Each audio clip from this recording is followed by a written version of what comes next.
완성 그리고 운동량, 충격량까지 해서 수업이 진행되는데 개념을 35분 안에 다 끝낼 겁니다. 빠르게 나갈 거예요. 그래서 질문은 일단 다 끝내고 받을 거야. 최대한 빨리 나가겠습니다. 자, 그래서 여기다 하면서 관성과 운동량, 충격량 얘기가 나오는데 관성 얘기를 먼저 하는 이유가 뭐냐면 이따가 운동량 얘기를 하기 전에 빌드업하는 과정이거든요. 빌드업하는 과정이야. 그래서 보면은 이 관성이라고 하는 녀석이 있다. 관성이라고 하는 성질이 있다. 어떤 성질이냐? 물체가 운동 상태를 유지하려는 성질이다. 자, 운동 상태라고 하는 게 우리가 그 지난 시간에 힘에 대해서 배우면서 운동 상태라는 게 어떤 게 있었다 했었죠? 운동 상태 안에 어떤 게 있었다?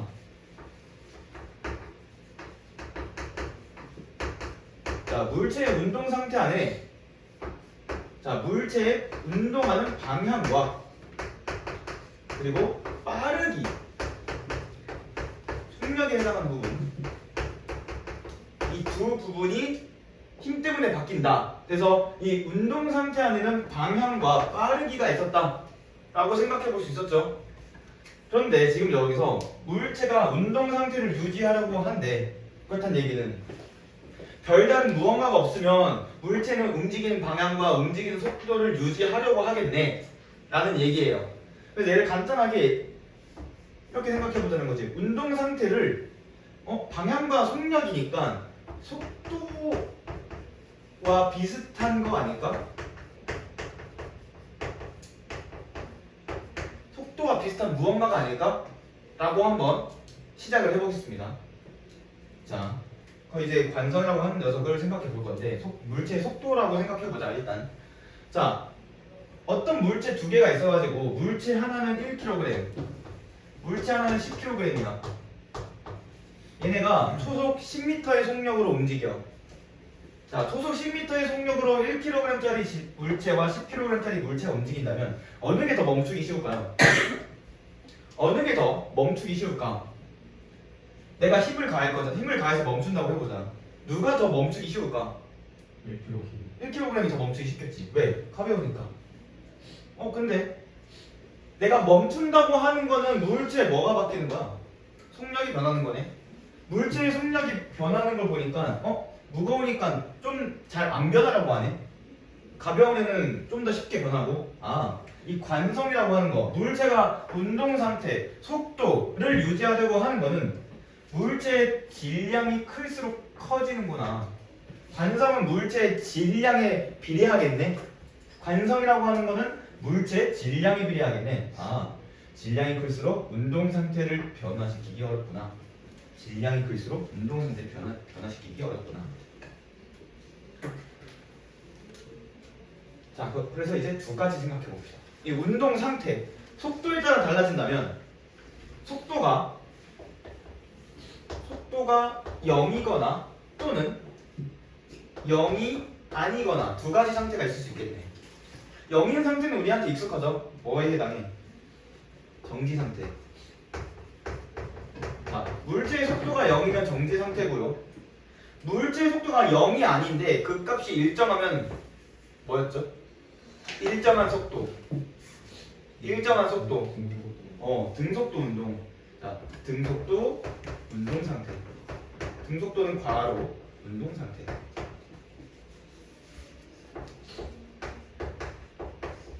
자, 그럼 물체가 자신의 상태를 유지하려고 하는 게 관성이라고 했으니까 관성의 종류가 정지 상태에 대한 관성 1개, 운동 상태에 대한 관성 2개 이렇게 있겠네. 그래서 정지한 물체가 가지는 관성을 정지 관성이라고 할 거고요. 운동하는 물체가 가지는 관성을 운동 관성이라고 할 겁니다. 직관적이에요, 이름이. 정지하려고 할 때가 아니야. 정지해 있는 애가 무슨 관성? 정지 관성. 움직이는 애가, 운동하는 애가 운동 관성. 자, 됐으면 예시를 보겠습니다. 자, 위에 있는 애들과 아래에 있는 애들. 지금 여러분들 교재는 아마 약간 옅은 회색으로 돼 있을 텐데 지금 이렇게 회색 칠해진 애들, 색칠해져 있는 애들 보면은 위랑 아래랑 뭐가 다르냐? 자 봅시다. 갑자기 출발하는 버스 안의 승객. 자, 갑자기 출발한다면 버스는 멈춰 있었어요? 움직이고 있었어? 멈춰 있었죠. 그럼 승객도 멈춰 있었겠네. 자, 종이를 튕겼을 때 떨어지는 동전. 자, 컵 위에 종이를 올려놓고 뭐 딱딱한 종이, 마분지 같은 거 거기 위에 동전을 올려놔. 아무런 조치도 안 가하면은 그대로 컵과 종이 위에 동전이 놓여져 있겠죠. 동전 정지해 있네. 자, 휴지. 우리 휴지 잡아당겨서 뜯는 거. 휴지 잡아당기기 전에는 휴지 정지해 있네. 아, 그럼 위에 있는 이 세 가지 현상 모두 어떤 관성? 정지한 물체에 해당하는 정지 관성들의 예시다. 위에는. 자, 아래는 그러면 버스가 갑자기 정지하면 버스가 갑자기 정지하네. 급정거하네. 그럼 움직이고 있었어? 멈춰 있었어? 움직이고 있었겠네. 승객 움직이고 있었겠네. 자, 달리던 자전거. 달리던. 그럼 바퀴도 달리고 있었겠네. 움직이고 있었겠네. 마지막 먼지. 자, 깔개를 털면 먼지가, 뭐 이불을 털면 먼지가, 수건을 털면 먼지가 털고 있었다는 거는 얘가 같이 움직이고 있었겠네. 자, 그럼 여기 밑에 있는 승객, 바퀴, 먼지는 전부 움직이고 있었어? 정지해 있었어? 움직이고 있었어. 얘네는 운동 관성의 예시에 해당한다.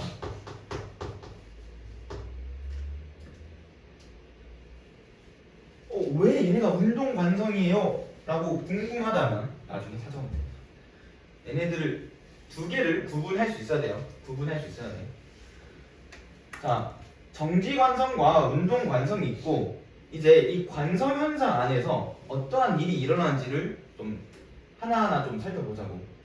자, 갑자기 출발하는데 버스가 출발하는 방향을, 즉 버스가 움직이려고 하는 방향을 빨간색으로 나타내 봅시다.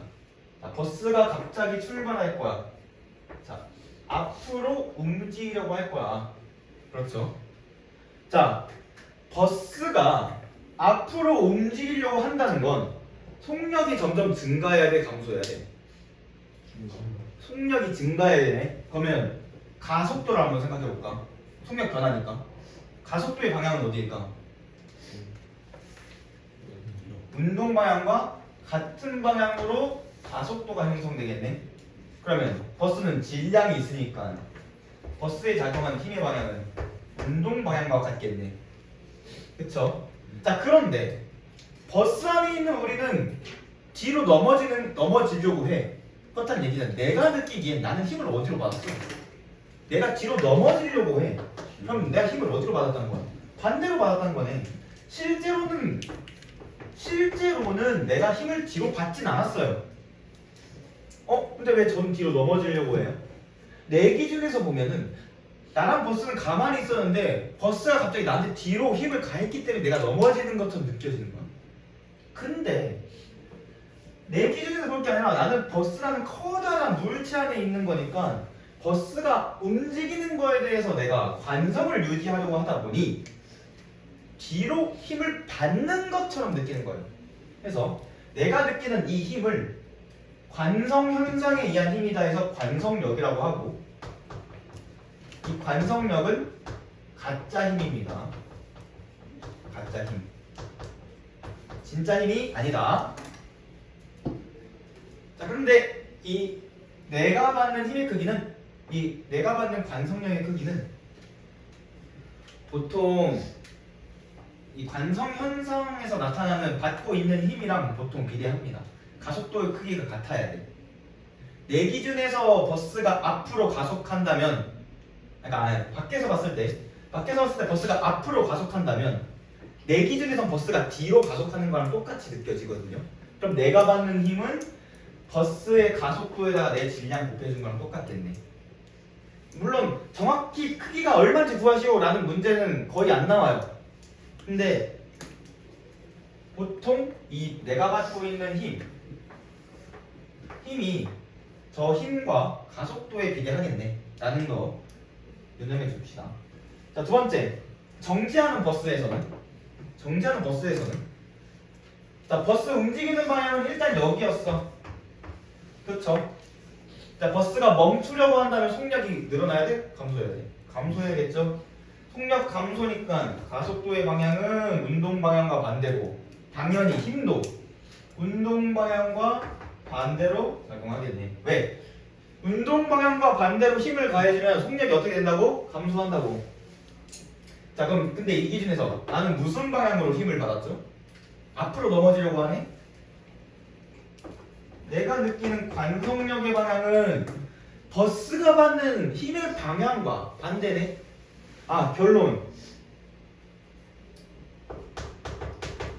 이 관성력, 관성현상에서 나타나는 내가 받는 힘은, 내가 받는 것처럼 느끼는 힘은, 관성력은 실제 힘과 반대 방향.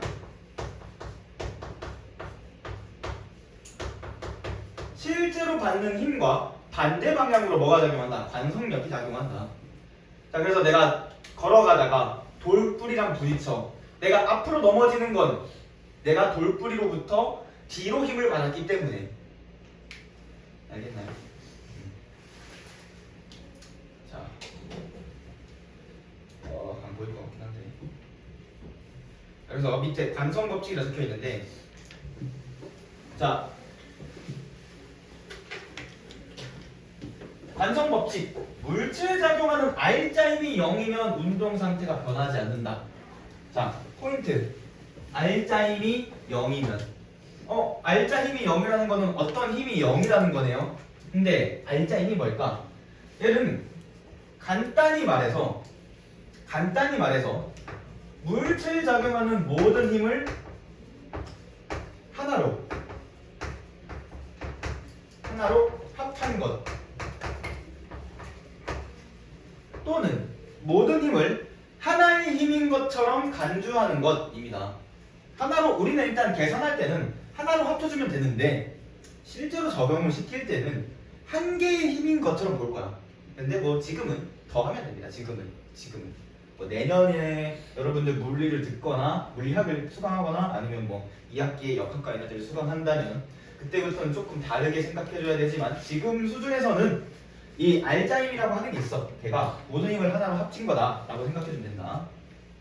자, 그래서 모든 힘을 하나로 합쳤을 때 그 힘이 0이라면, 힘의 크기가 0이라면 운동 상태가 변하지 않는다. 자, 그래서 우리가 중력에 의한 현상을 하면서 나무에 매달려있는 사과가 멈춰있는 이유, 중력과 같은 크기의 힘을 받고 있기 때문에 사과 나무로부터. 그러면 두 힘의 크기가 똑같으니까 결국 R자 힘이 0이라는 소리네요. 밑에는 이제 뉴턴 운동 법칙이라고 해서 여러 가지가 있는데 지금 시간이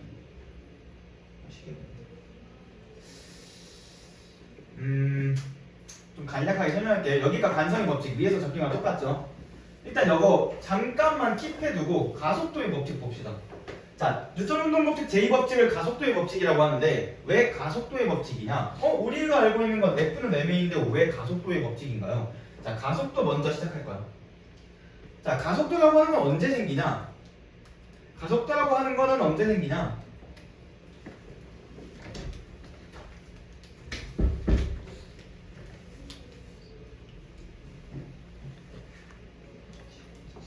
지나가요.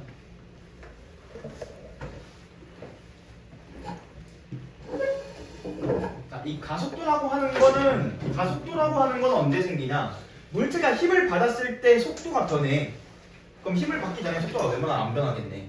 아니, 힘을 안 받으면 속도가 변하지 않아. 물체는 힘을 받아야 가속도가 생기는구나. 두 번째, 우리 관성 현상 했었네.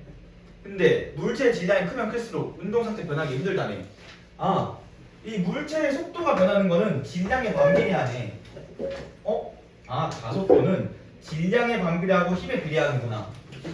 가 먼저 나온 겁니다. 근데 여기서 분수로 되어 있는 거 좀 보기 불편하네. 양변에 질량을 곱해주면 우리가 알고 있는 F는 mA 꼴이 나온다. 자, 그래서 이 친구랑 이 친구랑 거의 비슷하다고 생각해주면 됩니다. 자, F는 ma 나왔어.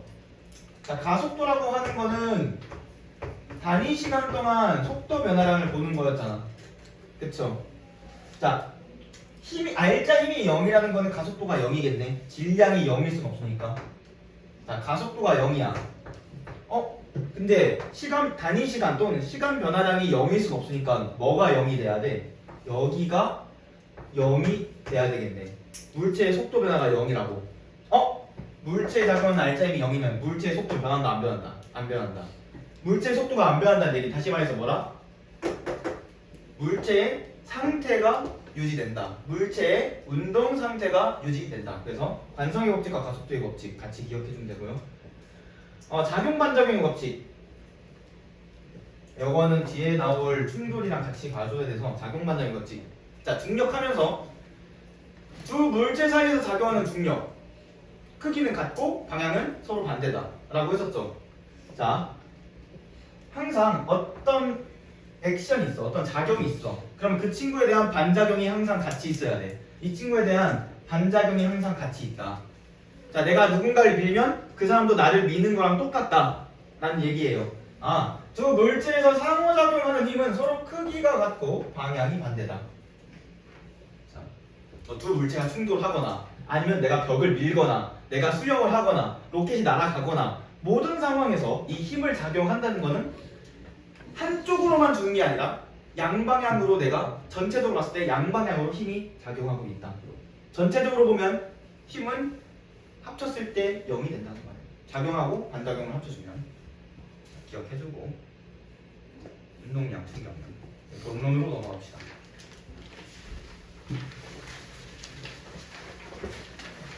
자, 물체 운동 상태 얘기했었고 물체 관성 얘기했었네. 자, 그러면은 물체의 운동 상태를 표현하면서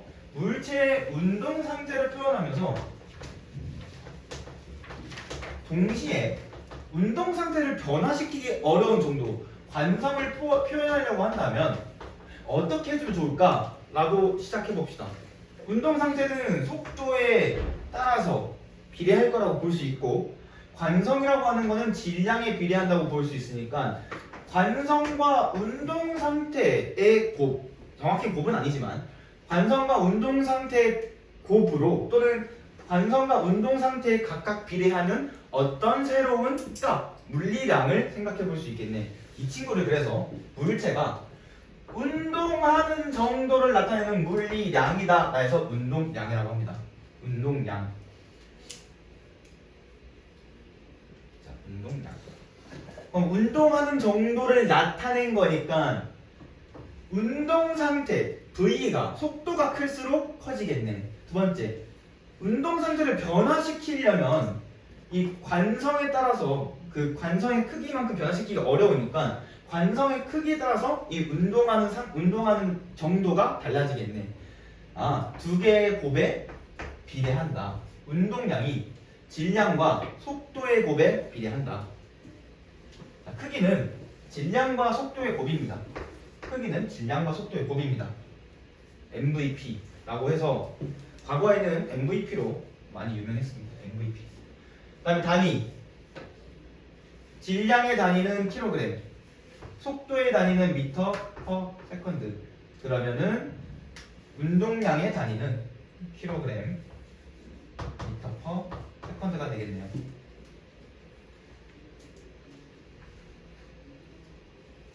자, 마지막으로 속도. 속도는 방향이 있어요.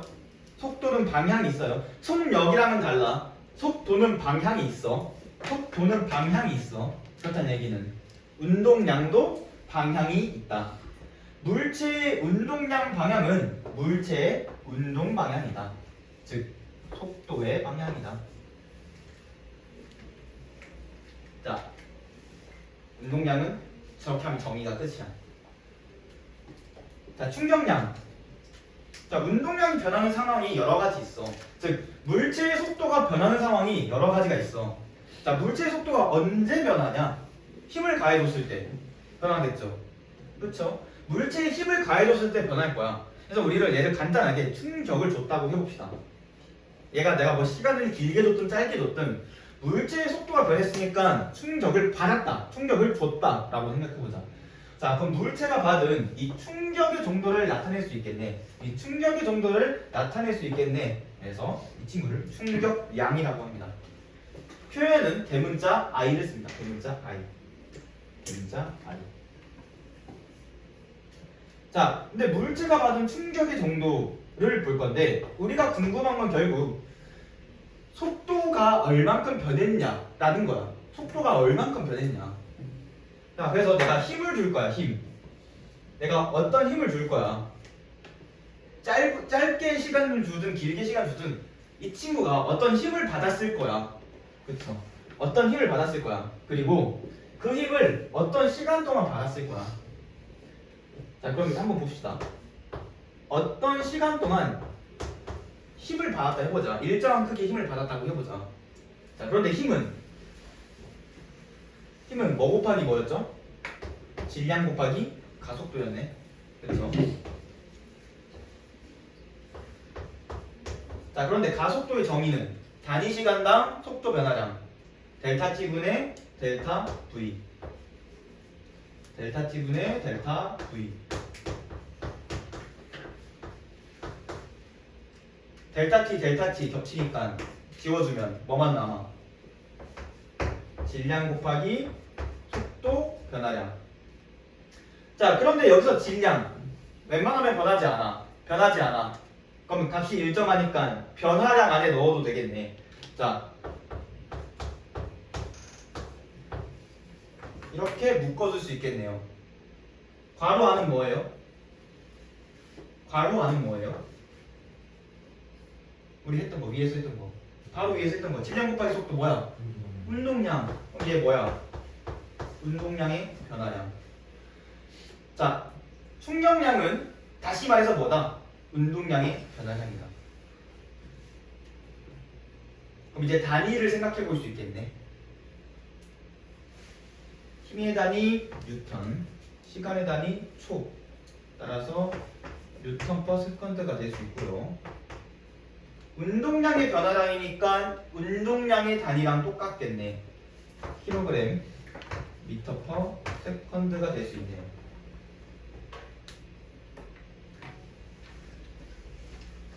아, 물체가 받은 충격량, 즉 운동량의 변화량은 물체가 받은 충격의 정도는 물체가 받은 충격력과 충돌 시간의 곱이구나. 곱에 비례하는구나.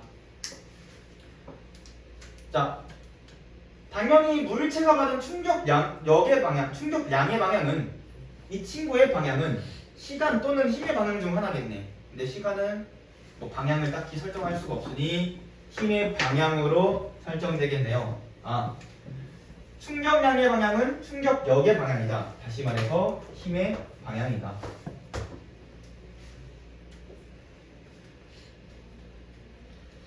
그래서 마지막 세 번째 문단 앞에서 했던 거야. 자, 충격량과 운동량의 관계. 충돌 과정에서 운동량의 변화량이 물체가 받은 충격량과 같다. 충격량은 따라서 나중 운동량에다가 처음 운동량을 빼준 거를 생각해주면 되겠네. 나중 속도 곱하기 질량에다가 처음 속도 곱하기 질량을 빼준 거랑 똑같겠네.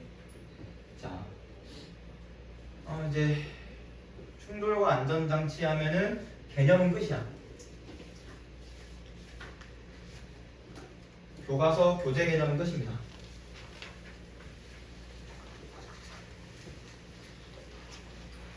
자, 안전장치라고 하는 게 있다. 우리가 어딘가에 부딪히거나 또는 우리가 뭔가를 좀 약하게 해주고 싶을 때 안전장치를 사용한다. 헬멧, 또 뭐가 있죠? 헬멧, 가드레일, 이런 에어백 같은 여러 가지 안전장치가 있는데 안전장치는 결과적으로 무엇을 위해서 만드냐? 충돌이 일어났을 때 힘이 작용하는 시간을 길게 할 거야. 왜요? 자, 우리가 어딘가에 부딪힌다면 보통 필연적으로 부딪힌다면 내 속도가 어떻게 돼요? 나중에 0이 될 겁니다. 그쵸? 내가 처음에 V의 속도로 움직였는데 어딘가에 부딪혔어. 그럼 나중에 정지할걸? 웬만하면? 뭐 정지 안 할 수도 있지만 거의 웬만하면 대부분 정지해. 그쵸? 그러면은 내가 어떻게 충돌하든 이 속도 변화랑 얘는 웬만한 상황에서 같아. 얘는 거의 변하지 않아. 또 내 질량 변해 안 변해? 내 질량 변해 안 변해? 안 변해. 그렇다는 얘기는 내가 받은 충격량이 변해 안 변해? 거의 안 변해. 어떤 상황이든 내가 어딘가에 부딪혀서 멈춘다면 내가 받은 충격량은 항상 똑같아. 근데 얘는 충격력 곱하기 속시간 변화량이었어.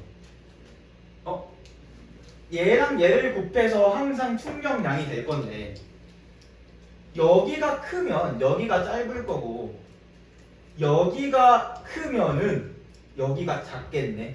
즉 내가 천천히 느려지게 만든다면 내가 받는 힘이 작아지겠네 라는 거야.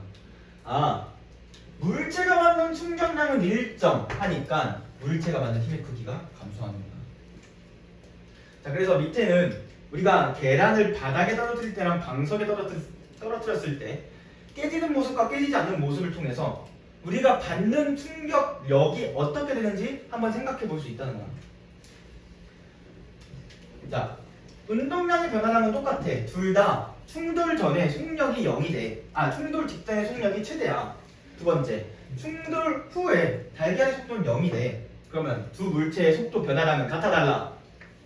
같아 달라? 두 달걀의 속도 변화량은 같아요 달라요? 같죠? 같죠? 같잖아. 둘 다 0 되잖아. 충돌 전에 속도 똑같잖아. 충돌하고 나서 0 되잖아. 그러면 속도 변화량 같아요 달라요? 같아요. 자, 질량도 똑같으면 운동량의 변화량 같아요 달라요? 자, 방석과 바닥에서는 힘을 주고받는 시간이 길까 짧을까? 짧아요. 뭐 어디 들어가거나 그러지 않잖아. 근데 방석은 힘을 지속적으로 길게 받아. 푹 들어가면서 길게 받아. 그러면 누가 시간을 길게 받은 거야? 방석이 시간을 길게 받았네.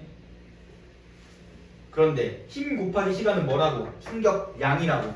충격량의 크기는 같아야 되니까 받는 힘의 크기는 작아야겠네. 누가 커야 돼? 바닥이 커야 돼. 방석에서 깨지지 않는 이유는 받는 힘이 작기 때문이구나. 바닥에서 달걀이 깨지는 이유는 충돌하는 과정에서 힘을 주고받는 시간이 짧기 때문이구나. 짧기 때문이구나. 저 2번은 하세요. 자, 이렇게 물체가 받는 충격량이 일정한 상황에서 물체가 힘을 받는 시간을 길게 해줘서 물체가 받는 충격력을 줄이는 것을 안전장치라고 할 수 있습니다. 그래서 자동차의 에어백, 범퍼, 그리고 도로의 가드레일. 자동차 운전하면서 사고가 나. 그러면 에어백이 터지면서 사람 머리가 그 운전대에 부딪히려고 할 때 에어백이 터지면 에어백이 푹 들어가면서 운전대랑 충돌하는데 걸리는 시간을 길게 해주겠네. 그럼 내가 받는 힘이 작아지니까 뭐 내진탕이나 이 정도로 가볍게 끝날 거고요. 범퍼도 자동차가 와서 꽝 박을 거야. 근데 범퍼가 먼저 찌그러지면서 시간을 벌어. 그러면은 결과적으로 내 차의 속도가 0이 되는 것 또는 멈추는 건 똑같지만 받는 시간이 늘어났으니까 내 차에 가해지는 힘의 크기가 작아지겠네. 가드레일도 역시 똑같고요. 뭐 구조용 에어매트, 그다음에 뭐 비닐 뽁뽁이, 뭐 비닐 뽁뽁이라고 적혀 있더라고요. 뽁뽁이라고 읽어야 되나? 그거 뭐라고 하는지 모르겠는데 그 포장지 안에 들어가는 거죠. 터뜨리는 거. 뽁뽁이, 골판지 상자. 골판지 상자라고 적혀 있는데 여러분들 가끔 좀 두꺼운 상자를 보면은 여기에 이렇게 물결 무늬로 채워진 이런 상자들이 있죠. 자, 이렇게 공기층을 만들어줘서 얘네가 먼저 눌리면서 시간을 벌어줘. 시간을 벌면은 내 이 안에 담은 물건이 웬만하면 조금 더 안전하게 배송되겠죠.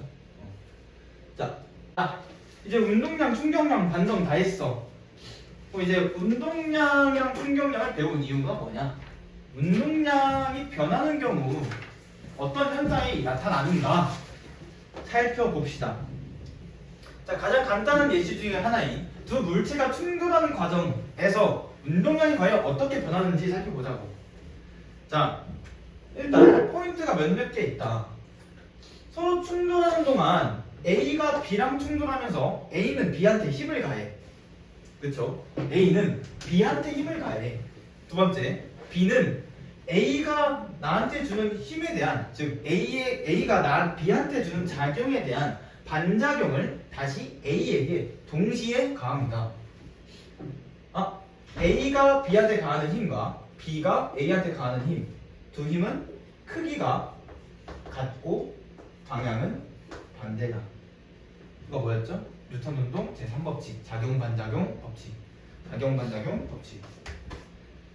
자, 그럼 이제 한번 봅시다. 자, 물체가 충돌하기 전에 A라고 하는 물체가 B라고 하는 물체를 향해 움직이고 있었다. A라고 하는 물체가 B라고 하는 물체를 향해 움직이고 있었다. 반대 방향이었으면 부딪히지 않았을 테니까 무조건 B 물체를 향해서 움직였어야 되겠죠.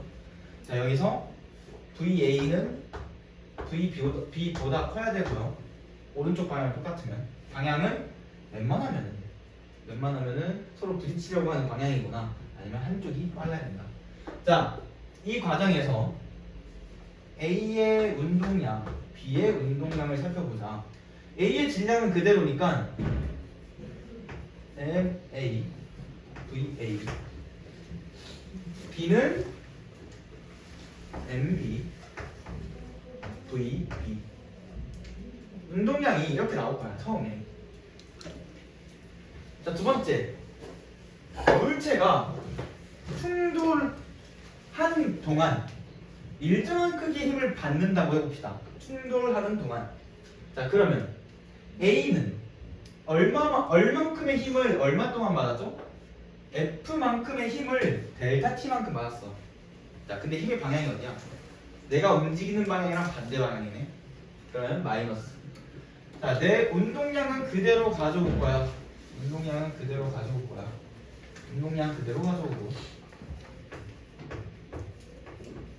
내가 얼만큼의 충격량을 받았냐? 힘 F를 델타 T라는 시간 동안 받았어. 반대 방향으로. 자, 두 번째. B도 한번 똑같이 해볼까요? B도 운동량이 있었고요. 충격량을 받았어. 자, B가 받은 충격량은 F라는 힘을 얼만큼 받았다고? 델타 T 동안 받았다고. F만큼의 힘을 델타 T만큼 받았다고. 자, 그러고 나니까 A의 속도가 변했어. A의 속도가 VA'이라는 새로운 속도가 되었고요. B라고 하는 물체, B 물체도 VB'이라고 하는 새로운 속도가 되었어요. 자, 쌤이 전체적으로 적었는데 이 과정에서 한번 봅시다. 자, 처음에 충돌하기 전에 두 물체가 가지고 있는 운동량 두 개를 합해 봅시다. 자, 얘를 대문자 P라고 할게. 대문자 P0라고 할게. 그리고 충돌 이후에 두 물체의 운동량 합을 대문자 P라고 할게. 자, 이 과정에서 전체 운동량 P0랑 P는 값이 다를까 같을까? 다를까요? 같을까요? 다를까요? 같을까요? 자, 내가 여기 이렇게 점선을 해놨는데 두 개를 더한 게 대문자 P0고 두 개를 더하는 게 대문자 P라며. 그럼 여기 충돌 과정에서도 더 할 수 있는 거 아니야? 충돌 과정 더 해봐. 저 괄호 안에 있는 거 사라지지 않아? 괄호 안에 있는 건 뭐에 해당해? 충격량.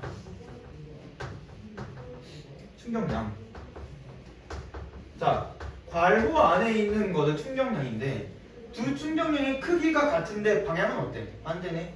더해주면 사라지겠네. 그럼 여기는 P0랑 P가 뭐 하다는 얘기? 서로 같다. 자, 전체 물체가 가지고 있는 운동량 전체 합, 운동량의 전체 합이 변했어요, 안 변했어요? 충돌 이후에도 안 변하고 그대로 보존된다. 이것을 운동량 보존 법칙이라고 합니다.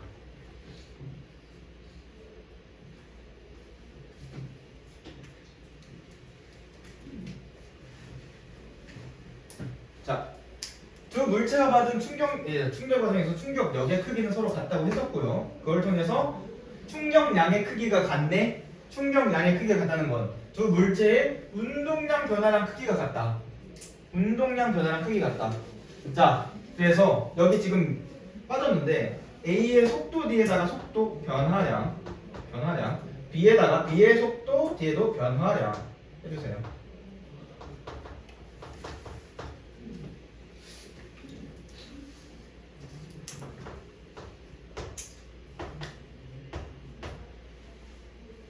자, A가 받은 충격량의 크기랑 B가 받은 충격량의 크기가 같고, 저것도 사실 정확히는 크기인데 크기를 비교하는 건데 A의 질량 곱하기 A의 속도 변화량 크기는 B의 질량 곱하기 B의 속도 변화량 크기랑 똑같다. 자, 여기 이렇게 해주고요. 넘어가겠습니다. 자, 두 물체가 받은 충격력의 방향이 서로 반대다. 다시 말해서 충격량의 방향이 서로 반대다. 그러면은 얘랑 더해주면 얼마가 된다? A가 받은 충격량과 B가 받은 충격량을 더해주면 0이다. 왜? 서로 크기는 같은데 방향이 반대면 우리 작용 반작용 했던 거 그대로 가져오는 거야. 2개 더하면 0이잖아. 2개 더하면 0이겠네 얘도. 따라서 운동량 보존 법칙이라 해서 충돌 전 후에 운동량이 보존된다. 이게 시스템에 있는 이 역학 시스템에 있는 모든 물체 사이에서 운동량의 합이 보존된다 라고 되어 있습니다. 자, 물론 우리가 한 가지 좀 짚고 넘어가야 되는 게 있는데, 이 과정에서 지금 저 두 물체 바깥에서 이 두 물체 바깥에서 이 물체에 작용하는 힘이 없어요. 있나요? 없어요. 없어야 돼. 있으면 안 돼. 왜? 그냥 힘이 있어봐. 예를 들어서 뭐 이렇게 중력이 작용하는데 해봅시다. 여기로 중력이 작용하는데 해봐. 속도 계속 변하겠네. 속도 계속 변하는데 운동량이 일정하겠어? 일정하지 않겠지. 자, 이런 과정에서 이런 상태, 중력과 속도가 작용한다거나 뭐 전기적인 인력이 작용한다거나 바깥에서 어떤 외부적인 힘이 있으면 운동량 보존 법칙이 성립 안 합니다. 그것이 바로 밑에 있는 내용이에요. 지금 뭐 수식이 조금 어렵게 적혀 있는데 수식에 집중하지 말고 글에 집중해. 수식은 내가 너무 똑똑하다 하면 보고요. 자, 걔의 외력이 0이면, 자, 외력이 뭐야? 외부에서 작용하는 힘을 외력이래. 다시 말해서 바깥에서 힘이 작용하지 않으면 물체의 운동량 총합은, 모든 물체의 운동량 총합은 보존된다 라는 얘기입니다. 바깥에서 가하는 힘이 없으면 물체의 운동량은 보존된다. 바깥에서 가해지는 힘이 없으면 물체의 운동량은 보존된다. 자, 넘어가도 될까요? 이해됐어요? 이해 안 된 것 같은데. 어디? 자, 이해 안 되는 부분 있으면 지금 말해요. 지금 말해요. 괜히 또 흐름 놓치지 말고. 졸린 사람은 퍼뜩퍼뜩 일나고 물 마시고 오거나 세수하고 오거나 하세요. 많이 졸리면.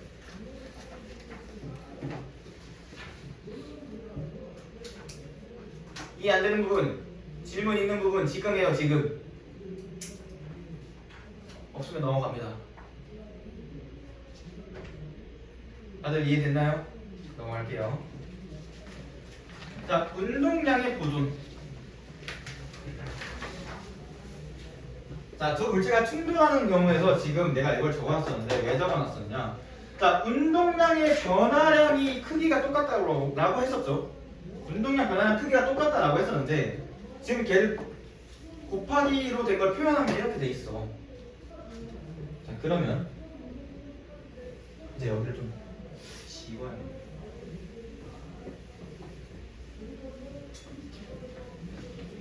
자, A가 받은 충격량은 A의 운동량 변화량이야. 얘는 질량 곱하기 A의 속도 변화량이야. 그리고 B의 충격량은 B의 운동량 변화량이야. B의 운동량 변화량은 B의 질량 곱하기 B의 속도 변화량이야. 근데 지금 두 물체가 받은 충격량의 크기는 뭐하다? 크기가 같다. 크기가 같다. 그러면 얘랑 얘가 크기가 같네. 그러면 얘는 내가 받은 A가 받은 충격량을 뭐로 나눠준 거야? 질량으로 나눠준 거네. 그쵸?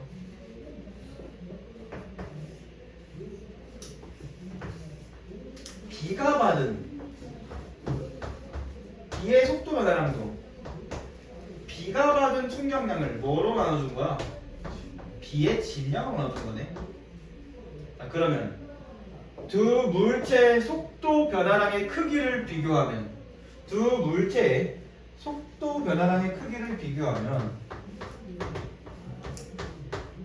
두 물체의 속도 변화량의 크기를 비교하면 MA분의 IA, MB분의 IB네. 근데 IA랑 IB는 크기가 같네? 나눠줄 수 있겠네? MA분의 1, 네, MB분의 1. 질량비의 역수입니다. 그래프에서 두 물체의 속도 변화가 나와. 어떤 물체는 속도가 A라고 하는 물체는 속도가 플러스 4만큼 변했어. B라고 하는 물체는 속도가 마이너스 2만큼 변했대. 충돌하면서. 그렇다는 얘기는 두 물체가 충돌하는 과정에서 받은 충격량은 똑같을 테니까 두 물체의 질량이 어떻게 된다? 질량이 1대 2가 된다는 소리야. 곱해줬을 때 크기가 같아야 되니까. 이 얘기입니다. 이런 식의 문제가 되게 많이 나와. 속도 시간 그래프 보여주면서 속도 시간 그래프에서 속도 변화량의 크기를 비교하라 그래. 그 크기를 비교하면 뭘 할 수 있어? 질량비의 역수비를 질량의 역수비를 알 수 있다. 역수비를 알 수 있다. 그다음에 뭐 상대 속도에 대한 얘기가 있는데 저거는 추가적인 아티클이라 생각해주세요. 약간 참고해도 좋고 지금은 크게 막 얘를 길게 설명하지 않겠습니다. 그냥 참고하면 좋다. 참고하면 좋다.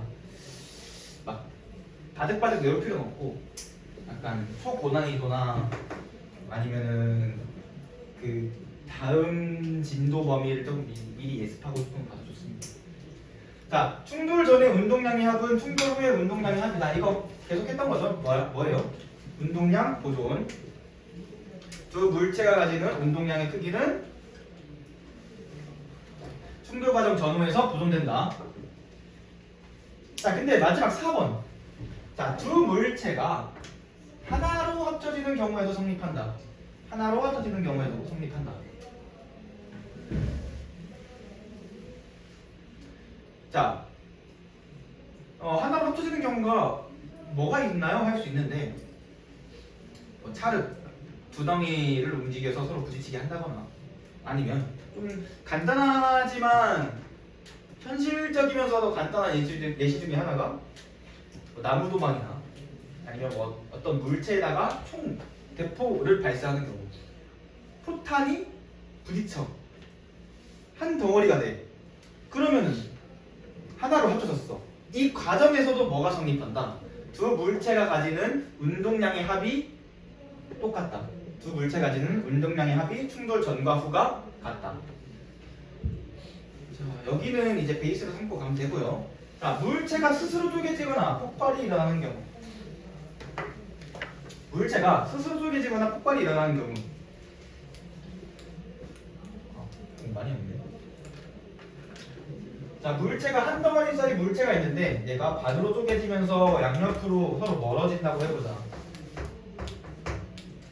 이때 얘의 질량 뭐 A라고 하는 질량, B라고 하는 질량이 있으면 A 곱하기 속도, B 곱하기 속도 두 개 더하면 0이 돼야 된다. 얘가 정지해 있었으면. 왜? 저 친구는 속도가 0이니까 운동량이 0일 거 아니야.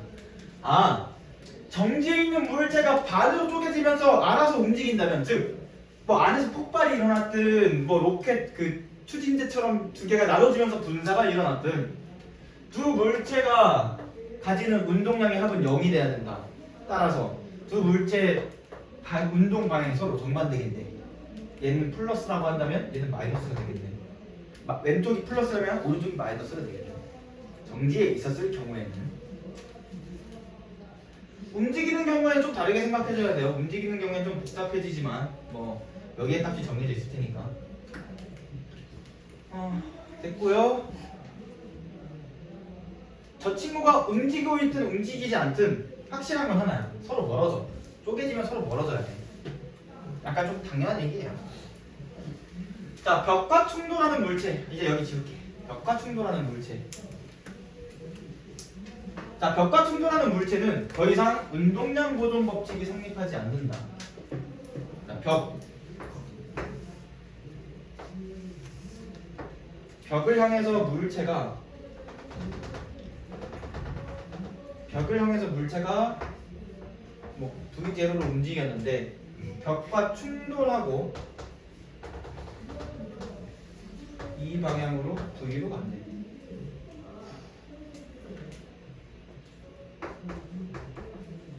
이 친구의 질량은 자, 운동량 보존 법칙을 쓸 수는 있어요. 시도를 해볼 수는 있어. 자, 벽의 질량은 무한대로 봅니다. 자, 벽의 질량은 무한대야. 자, 그럼 속도는 얼마가 돼야 될까? 벽 가만히 있었으니까 0이겠죠. 자, 그럼 이제 이렇게 보는 거죠. 운동량 보존 법칙이 성립한다고 생각하자. 이 친구의 운동량과 이 친구의 운동량을 더했을 때 그 합이 일정하다고 생각해보자. 자, 그러면은 이 친구의 속도 변화량과 이 친구의 속도 변화량은 뭐에 비례한다? 질량의 역수비에 비례한다. 근데 얘 질량 역수비하면 0이잖아. 속도 변해 안 변해? 안 변하겠네. 근데 처음 속도 0이고 나중 속도 0이네. 그럼 이 친구가 받는 충격량은 0이네. 그럼 운동량 보존 법칙이 더 이상 성립 안 한다. 자, 이 과정은 뭐냐면 벽이 물체에 가한 힘은 충돌 과정에서 벽이 물체에 가하는 힘, 이게 외력이다. 바깥에서 가하는 힘이다. 자, 외력이 있는 경우에는 뭐라고? 바깥에서 가하는 힘이 있는 경우에는 뭐라고? 운동량 보존 법칙이 성립하지 않는다. 말이 좀 복잡하게 돼 있어서 그렇지, 벽이라고 하는 것은 더 이상 두 물체 그 상호작용하는 과정이 아니라 외부에서 가하는 힘이라고 생각하시면 돼요. 뭐 이 친구는 그래서 운동량 보존 법칙 쓰지 말고 정직하게 속도 보면서 계산해 주면 됩니다. 알겠죠? 특히 여기 오른쪽 V대로 여기 왼쪽 V인데 왜 속도 변화량을 이렇게 쓰나요? 자, 여기다가 마이너스 뭐 A 넣고 여기다가 플러스 B 넣으면 A 마이너스 A 플러스 B 이렇게 나오겠네. 맞죠? 더하거나 빼거나 그걸 잘 해주면 됩니다. 자, 문제 상황은 아마 저 충돌, 그러니까 두 물체가 충돌하는 경우, 두 물체가 충돌해서 하나로 합쳐지는 경우, 두 물체가 쪼개지는 경우, 마지막 벽과 충돌하는 경우, 상황은 4가지가 있어요. 그리고 이 상황 4가지에서 나타날 수 있는 그래프가 3가지가 있다. 봅시다. 뭐 표를 이용한 분석은 뭐 보면 되니까 크게 설명할 게 없고요. 제가 시간에 대해서 이 그래프로 나타나는 경우가 참 많습니다. 자, 물체가 힘을 받아. 이건 무슨 말이냐면 물체가 받는 누구에 대한 힘, 어떤 힘, 충격력. 물체가 받는 충격력. 물체가 받은 충격력을 시간에 대한 그래프로 나타낸 거야. 그런데 우리가 충격력 곱하기 시간은 뭐라고 했죠? 충격력 곱하기 시간은 충격량이라고 했어. 자, 그리고 힘 시간 그래프에서 충격력은 힘이고요. 시간은 시간이네. 얘는 세로고요. 얘는 가로네.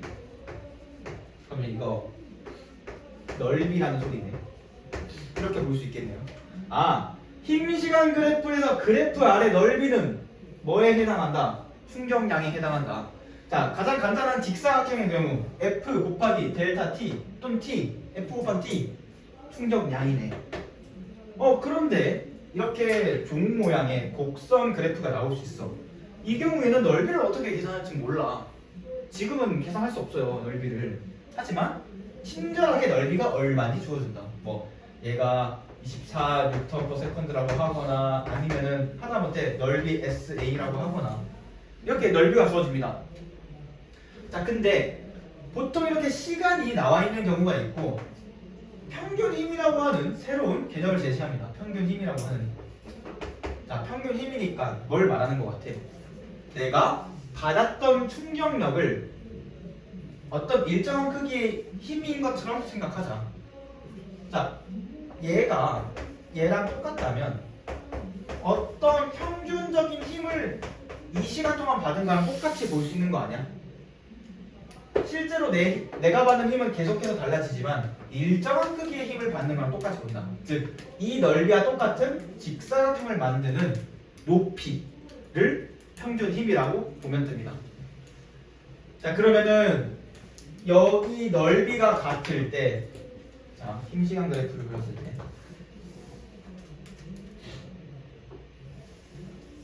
자, 이 친구의 넓이를 SA, A가 받은 충격력에 대한 시간 그래프고요. B가 받은 충격력의 그래프. 자, 넓이를 비교해 보니까 SA랑 SB가 같대. SA랑 SB가 같대. 자, 그러면은 SA, 즉 물체가 받은 A의 물체가 받은 충격량과 B라는 물체가 받은 충격량은 같다, 다르다? 같다. 두 번째,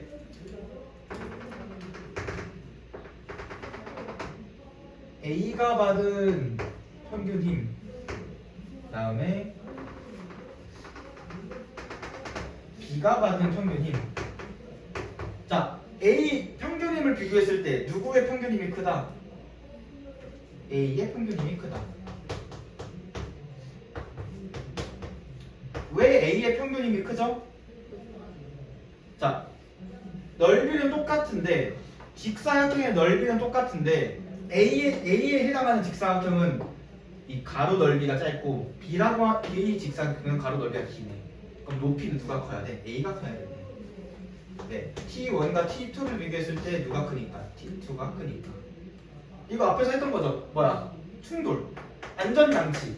두 물체가 충돌하는 과정에서 두 물체의 운동량의 변화량, 즉 충격량이 같아. 충격량이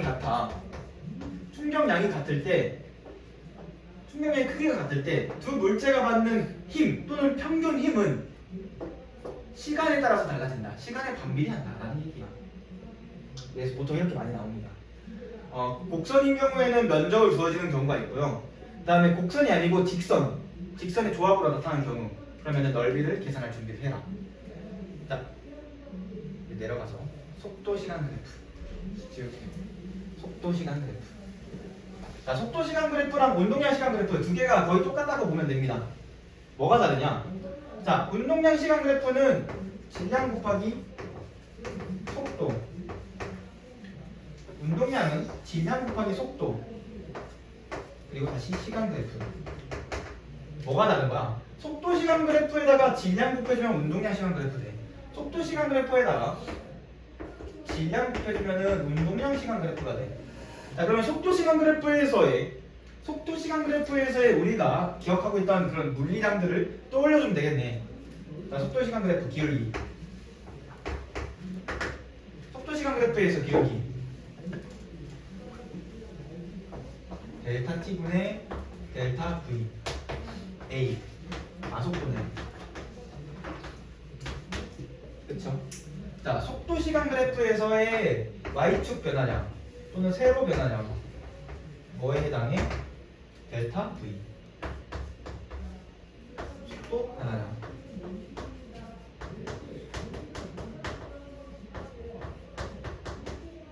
그쵸? 자, 질량 곱해줘. 운동량 시간 그래프 때문에. 자, 운동량 시간 그래프 기울기. 속도 시간 그래프에서 나왔던 결론에다가 질량 곱해준 거랑 똑같네. 델타 T분의 델타 P는 힘. 어떤 힘? 충격력. 자, y축 변화량 델타 y, 즉 세로 변화량. y축이 아니지 정확히는. 세로의 변화량 뭐예요? 델타 p. 델타 p는 뭐였죠? 물체가 받은 충격량. 운동량의 변화량은 충격량이다. 됐지요? 자, 그래프 해석은 이렇게 하면 끝이에요. 힘 시간 그래프랑 속도 시간 그래프, 운동량 시간 그래프 이렇게 주로 나오고요. 자주 나오진 않지만 위치 시간 그래프, 거리 시간 그래프가 나올 때가 있어. 자, 거리 시간 그래프를 주어진 경우에는 뭘 봐야 될까? 기울기를 봐야 된다. 마지막으로 뭐 거리 시간 그래프, 위치 시간 그래프가 있어. 위치 시간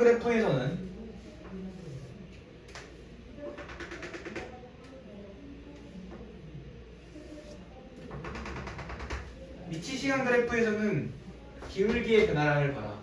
기울기 변화량을 봐라. 기울기 변화량은 속도 변화량이다. 속도 변화량이다. 자, 질문. 이해 안 되는 부분 없으면은 개념 수업 끝. 자, 문제 풉시다. 맞아, 문제 푸는 것도 올려야 되지. 관성에 대한 내용을 정리한 것이다. 자, 무슨 관성이 두 종류가 있었다. 운동 상태가 두 종류가 있었고 그 두 종류에 해당하는 운동 상태마다 관성이 하나씩 배정이 됐었다. 자, 관성 1과 관성 2 각각 어떤 관성인가요? 자, 정지하고 있는 물체가 가지는 관성. 정지하고 있는 물체, 정지 관성. 자, 운동하고 있는 물체, 운동 관성이겠네.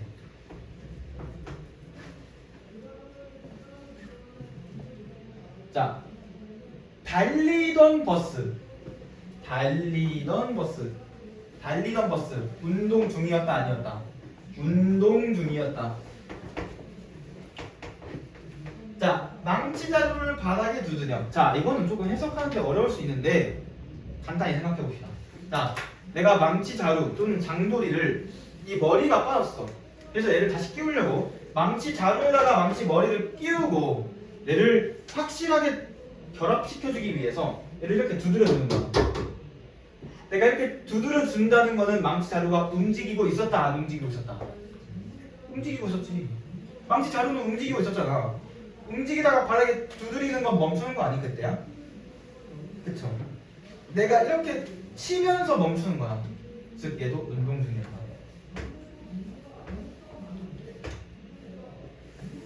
그럼 두 물체는 무슨 관성? 두 물체에 해당하는 관성은 관성 2, 운동 관성이에요.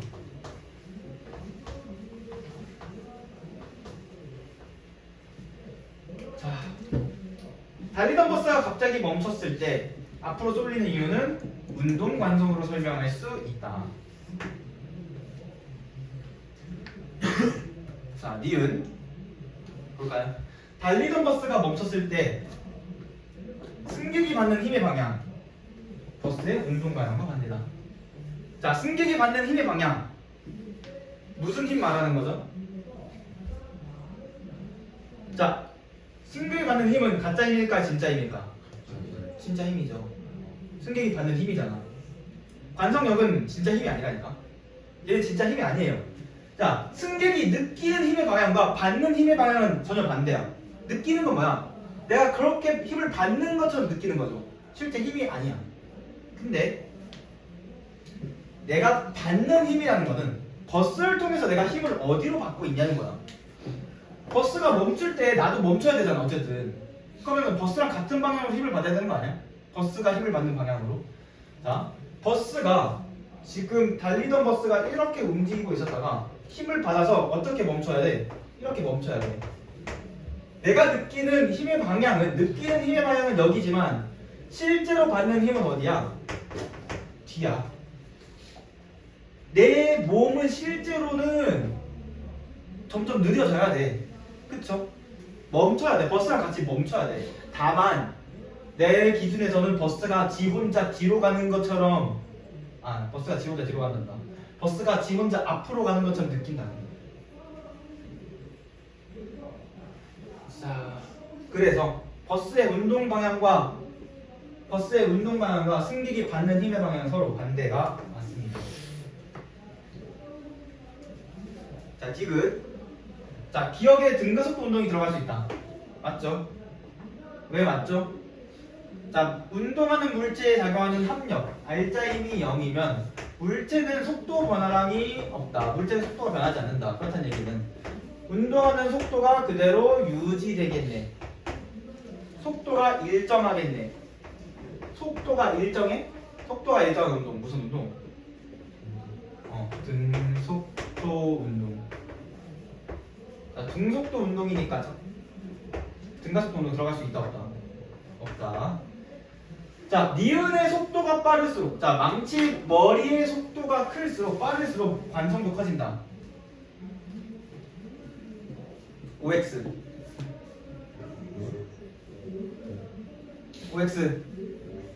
자, X. 자, 이거 관성 뭐에 비례한다고? 질량에 비례한다고. 자, 속도 고르지 마세요. 질량만 보세요. 관성은 질량만 보세요.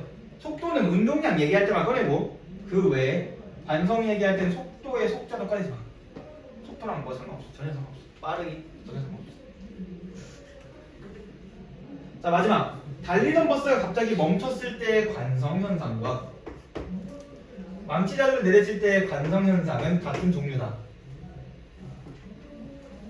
관성이 같은 종류네. 가나마 기억 이은 미음. 자, 질문 넘어가도 되죠? 자, 표는 마찰이 없는 수평변에서 정지해 있는 물체에 힘이 작용했다. 수평 방향으로.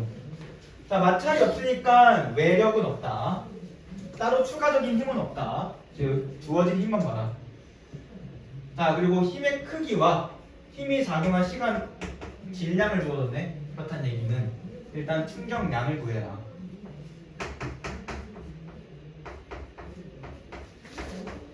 얘가 뭐야?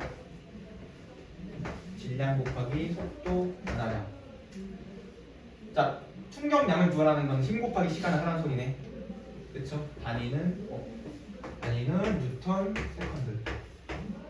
자, 그럼 가나 다라 충격량 구해주면 되겠네요. 450, 900, 360, 400. 자, 일단 이걸로 풀 수 있는 거 다 해봅시다. 운동량의 변화량의 크기 뭐 물어보는 거야? 운동량의 변화량의 크기 델타 P의 크기 뭐야? 충격량 물어보는 거네. 충격량의 크기 누가 제일 커? 누가 커? 가랑 가정에서 가가 크네. 자, 충격량은 나랑 라가 같다. 아니죠? 자, 물체가 받은 충격량의 크기가 가장 큰 것은 라이다. 아니죠? 나가 제일 크네. 자, 이렇게 해서 가나다는 끝이야. 간단하죠? 자, 가나다 중에 힘이 작용한 후에 속력이 가장 큰 것. 즉, 사실 여기 속력 변화량이 빠진 거예요. 자, 즉 속도 변화량은 누가 제일 크냐? 속도 변화량 어떻게 구해? 충격량을 질량으로 나눠주면 된다. 델타 V는 충격량을 질량으로 나눠주면 된다. 질량으로 나눠주면은 지금 여기 450, 여기는 300. 여기는 72, 여기는 40. 자, 누가 제일 커? 누가 제일 커? 가가 제일 큰 거 아니야? 가가 제일 크죠? 정답은 겨. 자, 3번, 4번. 자, 그러면 마찰이 없는 수평면에 질량이 2kg인 물체가 각각 다른 속도로 운동하다가 충돌한대. 자, 질량 같죠? 질량 같죠? 자, 질량이 같을 때 A의 속도 변화량, B의 속도 변화량 크기는 같다. 자, A랑 B의 속도 변화량의 크기가 같다. 자, 저거 보면 되죠. A 지금 3m로 움직이다가 2m/s 됐으니까 A는 마이너스 1m/s. B는요 1m/s에서 2m/s 된 거니까 플러스 1m/s. 크기 같네. 크기 같네. 가나다라 할 수 있겠네요. 봅시다. 자, 충돌 전 운동량의 크기에 비. 운동량 크기에 비. 자, 질량 똑같으니까 뭐만 보면 돼? 속력의 비만 보면 되겠네. 속력의 비만. 3대1 맞네요. 자, 니은 충돌하는 동안 B가 받은 충격량의 크기. B가 받은 충격량의 크기는 2N/s 맞다. 델타 P 해주면 되겠네요. 속도 변화를 이미 구했으니까 2kg 곱하기 1m/s 2kg m/s 2N초 똑같네요. 맞네요. 이름 맞고요. 자, A가 받은 충격력은 B가 받은 충격력보다 크다. 아니죠? 아니죠? 충격력은 항상 두 물체가 받은 충격력은 항상 같아야 된다. 왜? 작용, 반작용. 작용, 반작용. 자, 충돌할 때 A가 B로부터 받은 충격량의 크기, B가 A로부터 받은 충격량의 크기, 운동량의 변화량은 같다. 왜? 운동량 부정법칙.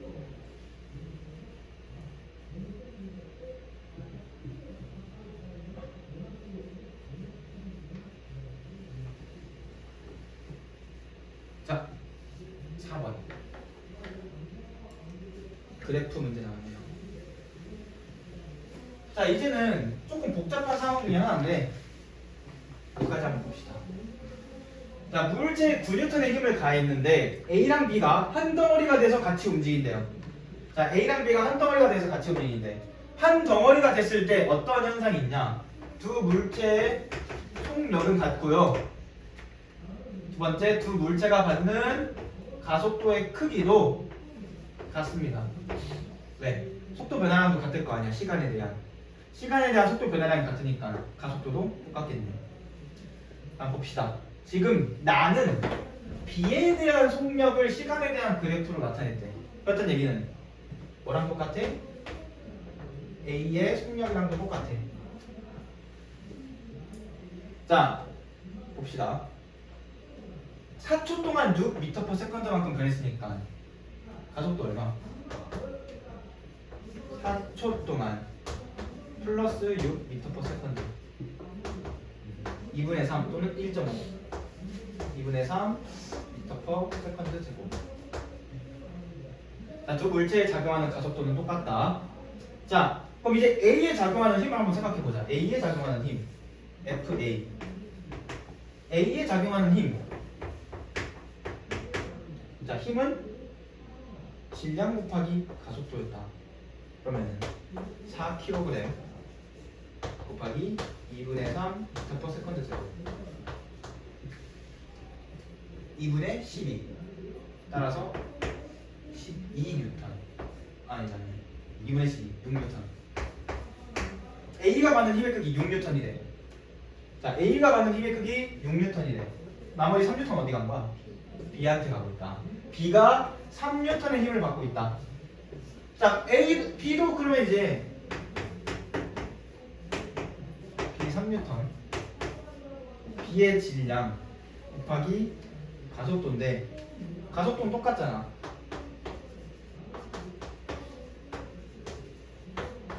자, 그럼 B의 질량 몇 킬로그램? 몇 킬로그램?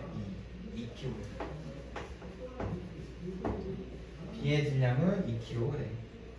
리얼 맞네요. B의 질량은 2킬로그램. 자, 이제 봅시다. 자, 0에서 4초 동안 A가 받은 충격량의 크기는 어떻게 구해준대? A가 받은 충격량의 크기. 첫 번째, A가 받은 힘 곱하기 질량 해주면 되죠. A가 받은 힘 6N. A가 받은 힘 곱하기 시간 해주면은 24N/s. 또는 야, 속력시간 그래프 나왔잖아. 그냥 질량 곱해주면 되는 거 아니? 속력시간 그래프에다가 질량 곱해주면 되겠네. 그러면은 6 곱하기 4니까 24N. 맞네. 24N/s. 맞네요. 자, 4초일 때 B의 운동량의 크기. 4초일 때 B의 운동량의 크기는 4초일 때 속력 곱하기 질량이죠. 그렇죠? 속력 시간 그래프에다가 질량 곱해주면 운동량 시간 그래프 아니? 여기다가 B의 질량 2kg 곱해주면은 B의 운동량 시간 그래프 아니? 그렇죠? B의 운동량 시간 그래프네. 4초일 때 6 곱하기 2는 12. 맞네요. 맞네요.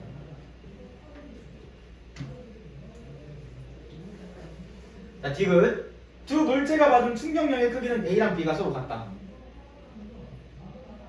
두 물체가 받은 충격력의 크기는 A랑 B가 서로 같다.